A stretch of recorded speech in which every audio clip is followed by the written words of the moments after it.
primary training, a jumping-off place for the pilots who are doing the fighting today. From here and from every primary field like it, the Air Force must have more and more flyers who know their job. But there has to be a beginning to everything. And in flying, that's where primary and the PT come in. Kind of hard to picture some of Chenault's or Doolittle's boys piloting one of these, isn't it? Yet they did, and they learned their flying well, too. No, she's not as sleek as an Air Cobra, but a PT's built for its job.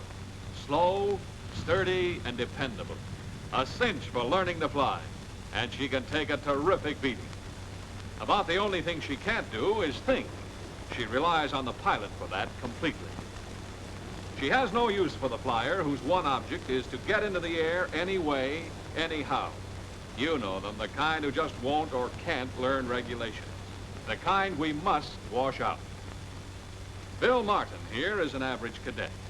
He's not a hot pilot. Nothing special about Bill. Just a normal guy who's making good at his job because he wants to fly. And because he obeys regulations. All of them. He's been assigned, checked out with the dispatcher, got his chute on, regulation number 1, by the way, and is ready to go. Even if you know the ship's been pre-checked, go over Form 1. That's a rule that always pays off. Make Form 1 a habit. It'll probably be one of your best, next to breathing.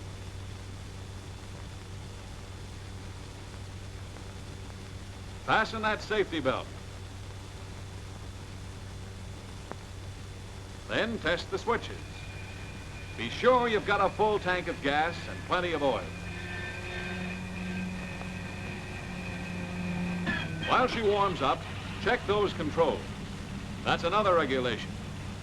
There's no future in testing them at 2,000 feet.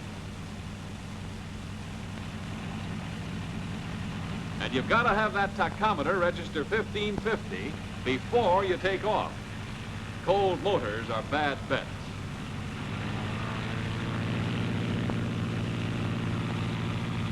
And so is taxiing down the line without S-ing. You can't see much from a plane unless you do.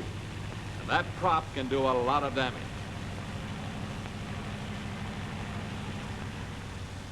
You know, with all the traffic we have on primary fields, it'd be impossible to avoid accidents unless we had a system and enforced it. The T changes with the wind, but the regulations don't.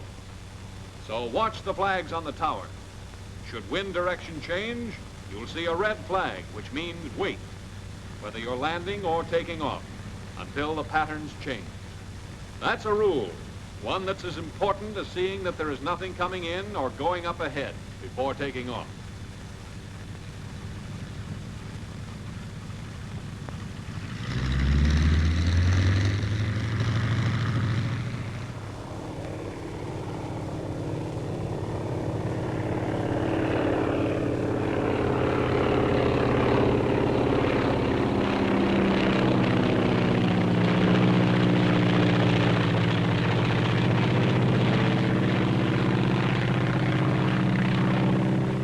When a plane is on the inside of your turn, wait until he is clear before attempting to turn.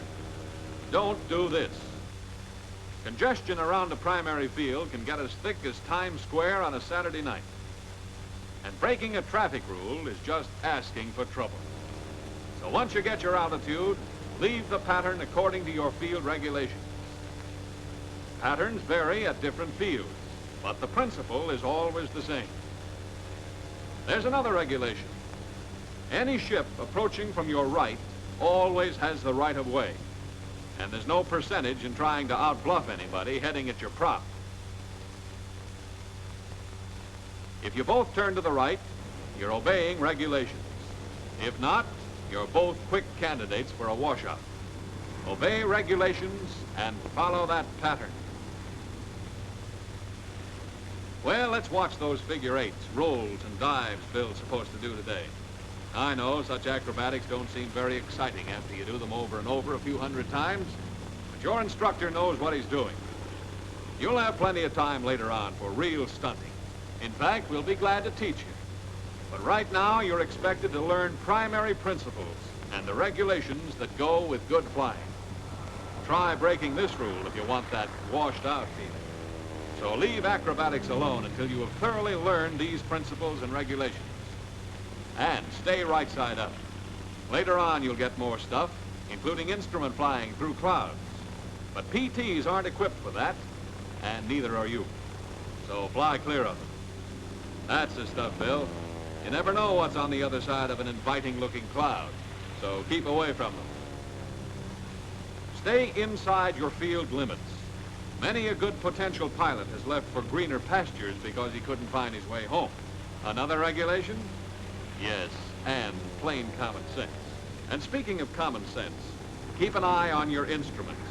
They contain good information and are lifesavers and airplane savers.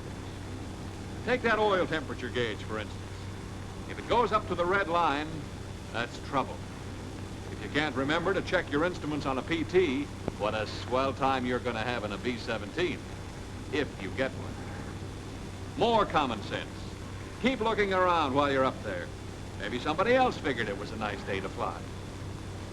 Always give the other fella plenty of room when you overtake him. Cut to the right.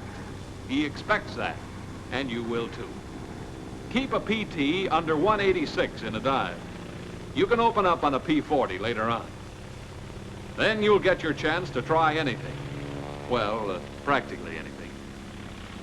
But you're a long way from that in the PT. Your maneuvers are limited in primary, slow rolls, snap rolls, eights and such, but never inverted flight, inverted spins, or outside loops. They're troublemakers. 3 turns of a spin are the limit. And if you find it hard to keep from buzzing, start planning on another Army job for the duration. PTs just don't look well draped around houses and telegraph wires. Stay over 500 feet. Right, Bill?